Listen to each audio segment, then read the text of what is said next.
So I'm here today with Robert LaSardo. Robert, it's great to see you, man. Thank you very much. I just want to say I was so excited to work with Robert because, you know, when I was in Europe, growing up in Europe, we were like so famous there, and I was growing up watching a whole bunch of movies with you. So when finally I saw you in real life, and when I knew that like we have a chance to collaborate together, I was a little bit nervous, you know, but it was a tremendous experience, and I can't wait to show you the finished movie. I'm excited to see it. Yeah. So, how was it working together? Like, what do you remember? How was our collaboration? Well, I remember the genesis of it, which is that I called a friend of mine, maybe you know this director, his name is Josh Weber. Yeah.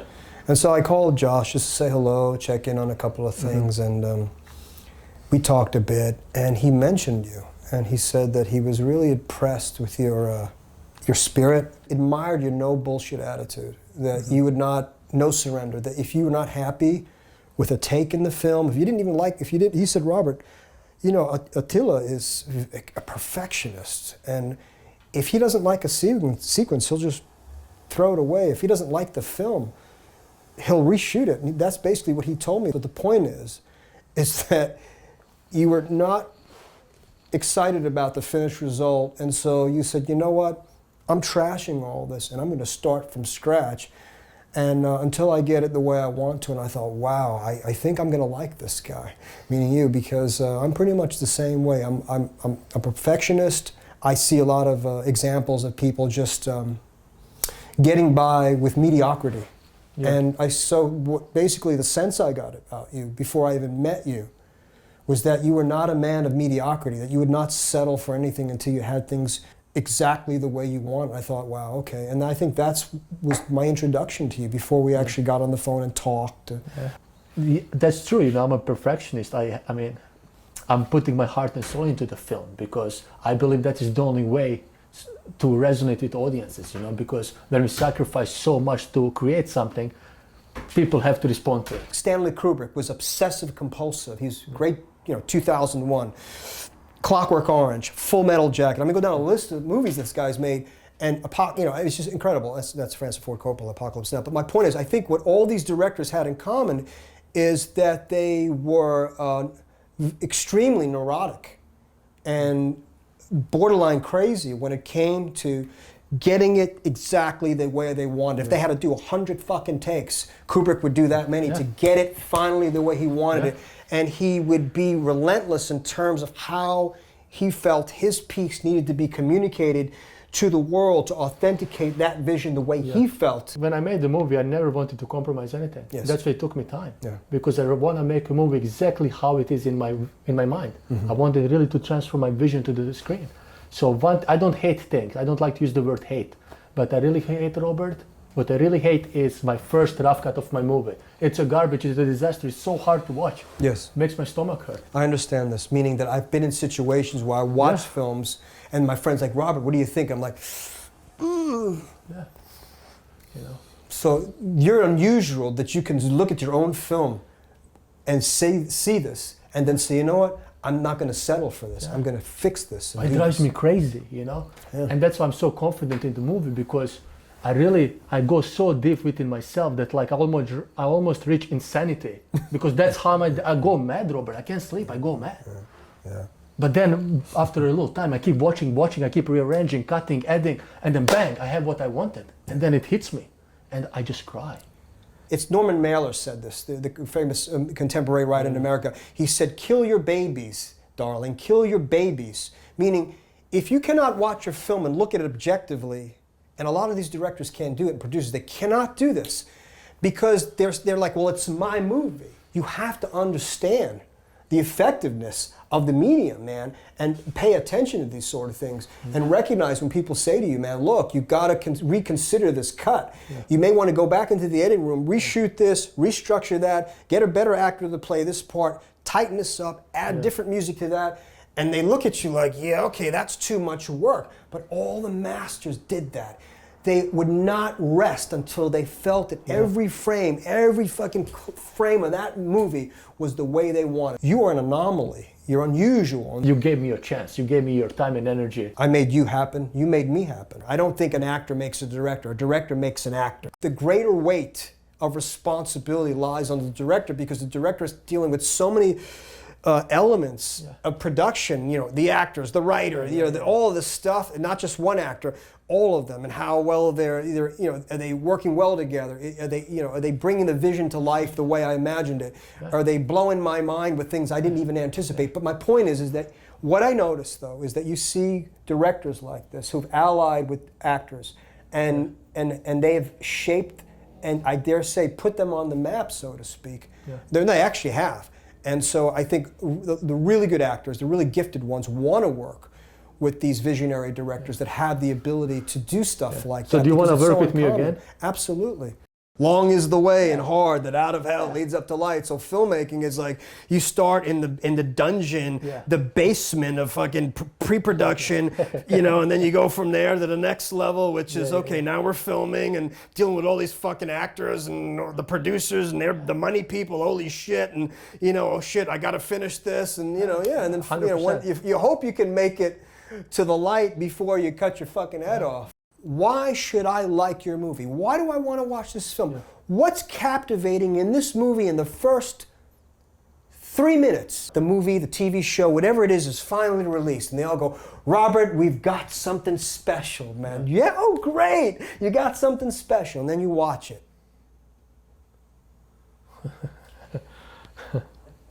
Yeah, you really got something special. So, the jokes are, it's like they want to know if I can be perfect and if I can act. Hey man, can you fucking direct? Can you produce? You don't know what you're doing, but you want me to fucking walk on water, man, and do it perfectly. Y'all can't even couldn't direct traffic if you tried, man. So it's just like, wow. But you got to get over that too. You got to like, you got to breathe. You got to go, wow, man, yeah, it's great. Yeah, just go on down the road, and maybe one day you run into somebody like yourself or some other people that got something going on up here, and they're courageous enough to be honest and look at their stuff and go, okay, it needs some work. I need some work. You need. We all need some work. We got to continue to sharpen the blade, bro. Sharpen the blade, because if I keep taking this blade, hitting something, eventually the blade gets dull, man. So you got to go back to the drawing board. Sharpen the blade, sharpen the blade, sharpen, and then when you cut, whoosh, fucking. How did you feel like you said you've been like a professional actor for like 30, 40 years, and you come to my set, a first-time director for a feature film. Weren't you like a little bit intimidated? Like, this guy has no idea what he's talking about. This guy doesn't know how to communicate his ideas. I mean, you just recently wrapped like Clint Eastwood's newest movie, the Mule, right? And you're coming from Clint Eastwood, and then you gave me your chance. You gave me your time and energy. And what I thought was really fascinating, or quite a compliment to myself, and also showed me your depth, and that you took the time to go online. You watched some interviews with me, you know, answering, you know, the usual questions about my career, my characters, you know, what's it like to play. What I found fascinating about you was that you took the time to watch those interviews, and you noticed things in the interviews in terms of my answers in relationship to the person who was interviewing me. And you pointed out some specific things, and you said, Robert, I wonder sometimes if the people who interview even understand when they're interviewing you, your level of intelligence, even appreciate your insight into film, into the creative process, building the character, you know, all this stuff. And I thought, wow, that was quite an observation. And when you said to me, when we did our first scene, I asked you, how do you want me to speak? Do you want me to speak with an accent? Do you want me? He said, no, Robert, I want you to speak how you normally speak. I don't want you to spare anything in terms of your intellect. Let that communicate. Let's improv, see what you come up with. And I thought, wow, he's giving me quite a, you know, he's quite a bit of, you know, he has a great deal of trust. He had a great deal of trust to allow me that room to kind of play with the improv. But I think from what I saw and what you've showed me thus far with the cut of the film, is that it proved fruitful in allowing an aspect of a thinking mind, not a talking monkey, you know. How was it working on Clint Eastwood's set on the big movie like Mule? Mule was a very successful movie. It made over $150 million worldwide.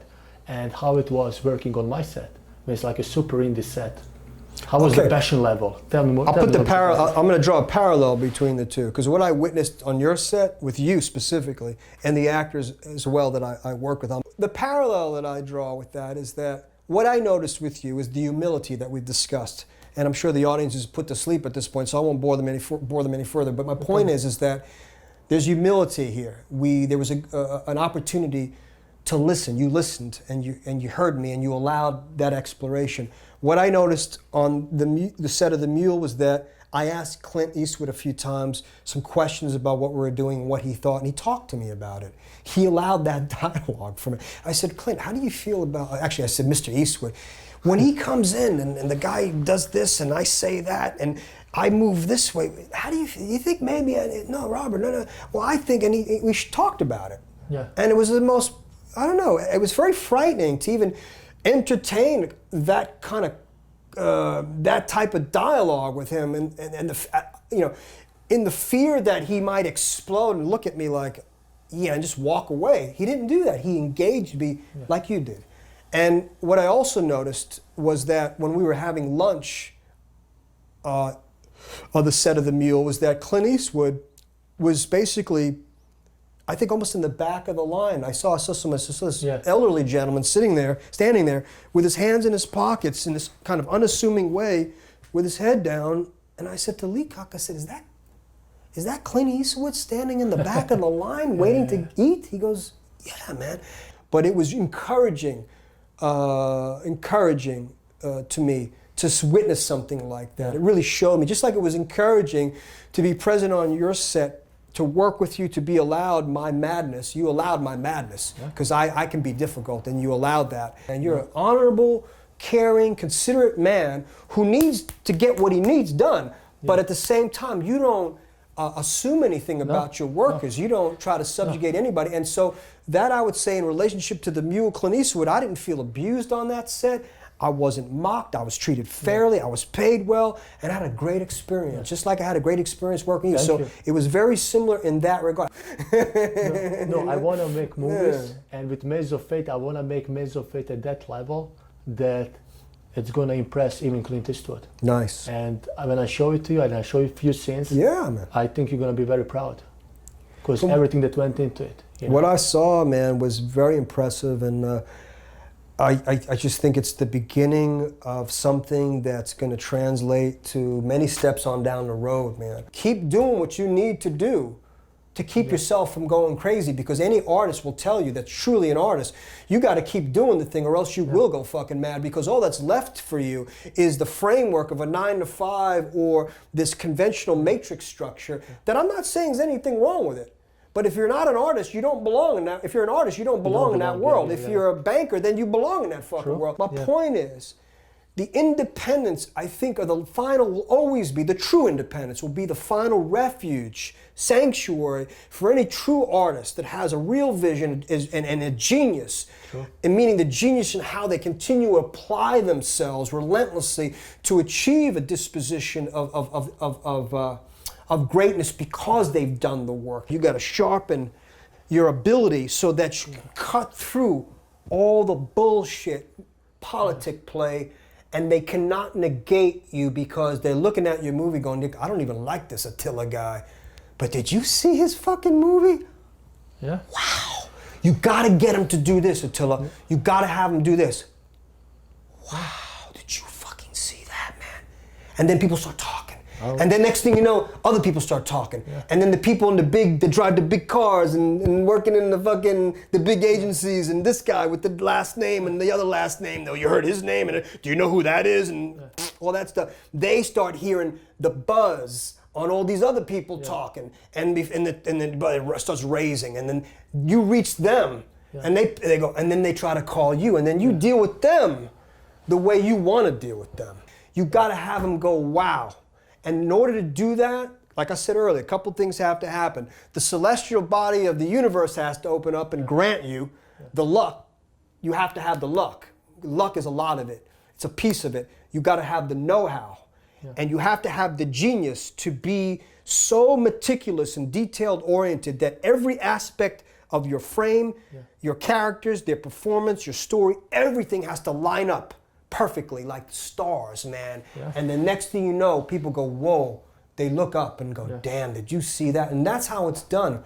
Otherwise, you just, like I said, you get stuck in the bin of mediocrity, and it's just like another movie that's like another movie that's like another movie that's like another movie, and bang. Whatever. Who gives a fuck? True, but I can't get stuck because I sacrifice my life for everything for my movie, you know. So it's impossible for me to get stuck. And, you know, if luck doesn't come, I want to persist until luck shines at me. No other options. That's the truth. And I'm prepared brother, for that. you could not have used, listen to me, Attila, listen, I love you, brother. You could have not have used the most appropriate word in terms of what we do.